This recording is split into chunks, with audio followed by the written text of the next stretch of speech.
Hello fam, welcome to the African Diaspora News channel. I am Wongel Zelalem bringing you this report. Malawi officials tried to be slick, but they didn't get away with it. What they tried to do was they just inaugurated the statue of I'm sure it's not unboxing, but it was unveiled. The statue was unveiled in Malawi. But 2 years ago, there was a whole thing, like 3,000 people, activists signed for it not to be done, for it not to be erected. And it was paused for a moment because people were outraged and they're like, why are we putting up Gandhi's statue in Malawi? He's not our hero. It does not make sense. So that it was put on hold. But now they just unveiled it as if, like, it's something that everybody wants and it's not a big deal.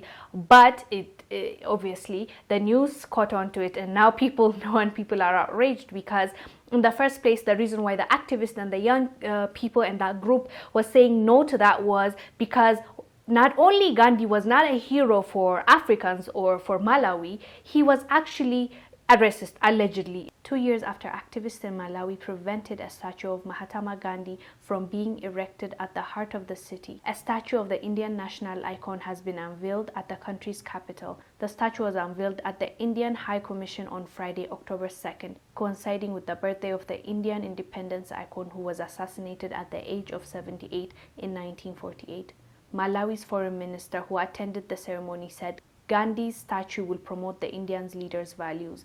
The foreign minister said, quote, Mahatma Gandhi, who led India's freedom movement through non-violent struggle, is not only an icon for India, but also a global icon that set the ball rolling for emancipation from the colonial struggle, end quote. He was quoted by the BBC.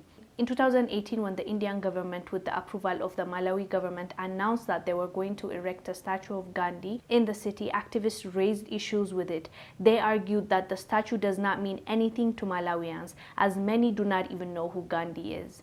A group of over 3,000 young activists signed an online petition calling for the Malawian and Indian governments to put a halt to the construction of the statue. Operating under a movement dubbed Gandhi Must Fall, the group argued that the Indian icon of peace was a racist. Quote, Gandhi did not like the idea that Africans and Indians were given the same entrance at work. He actually fought for Indians to have their separate entrance away from Africans, end quote, the group said. Malawi, with a population of 18 million, has a small Indian community of around 8,000. When Malawians raised issues with the decision to erect a Gandhi statue, the Malawi government insisted that the monument will highlight the formidable role that the Indian leader played in his home country and Malawi.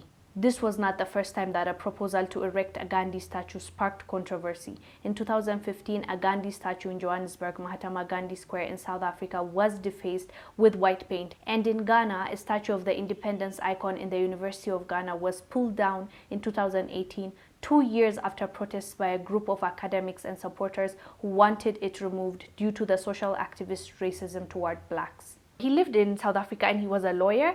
He was helping the Indians in South Africa to get their civil rights. So when he lived in South Africa, he was even recommending, as I told you, he was a lawyer. So he was saying how there needs to be a different entrance for Indians and Africans. So I don't know if this is actually what he said or he was quoted or it was in his book. I'm not sure. But that's what they say. They claim that he was recommending, and he was not pro-black at all. Actually, he was a racist. And even though he lived in South Africa, he was a racist towards black people. Even though he was white, he was fighting for his own Indian people to get their civil rights and even their colonial master, Britain. He was one of India's heroes that fought the colonial power, and he is indeed a hero for Indians, and that's their hero, and they have the right to their hero. They can put his statues everywhere. They can make movies about him. They can print books, and that's their right, and they should do that because he was a hero for Indians. But what has he done for Malawi for them to erect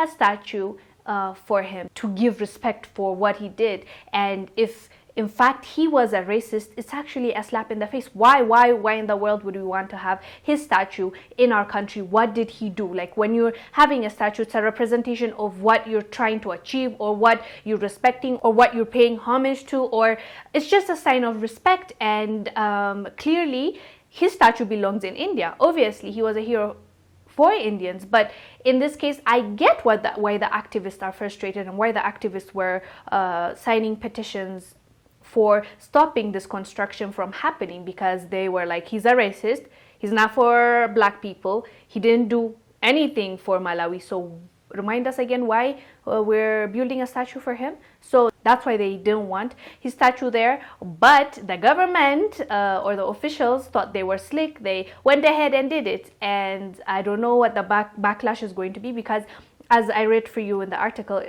in Johannesburg, they did the same thing. Like, they erected, and what did people do? They actually put white paint on a statue, and they destroyed his statue basically. So that's not the only place. Even in Ghana, they had it pulled down. It was at a university, and Ghanaians were like, no, we're not going to have this. So they pulled it down. So, but my question to the officials of Malawi is, like, if you really know that he's a racist and he hasn't contributed to Malawi in any way, what is the point of putting him there? I mean, Malawi doesn't have any heroes.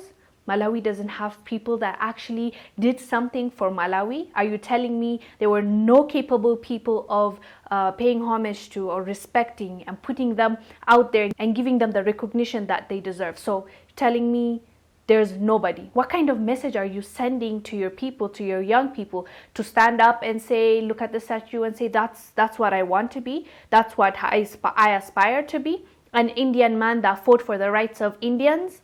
Like, there's nobody for Malawi that fought for Malawians and that want better for, like, it's crazy, because I just don't understand why they want to do it, even with all the backlash and with everything that is going on and people not wanting this in their land. They still go ahead and do it. So what's the point? What's the point? I guess I really want to understand what the point is. Why are they so hell-bent on having Gandhi's statue there? What is it? Like, I really genuinely want to understand, because it doesn't make sense. Honestly, it doesn't make sense. Like, I would understand if the statue was about, even if it's an Indian man, that Indian man, let's say Gandhi, did something for Malawi, made a speech in one of those UN councils and said, let go of Malawi and I stand with the people of Malawi, or if he opened a school or helped somebody in Malawi, even helped one person, a single person, I would understand. I'm like, okay,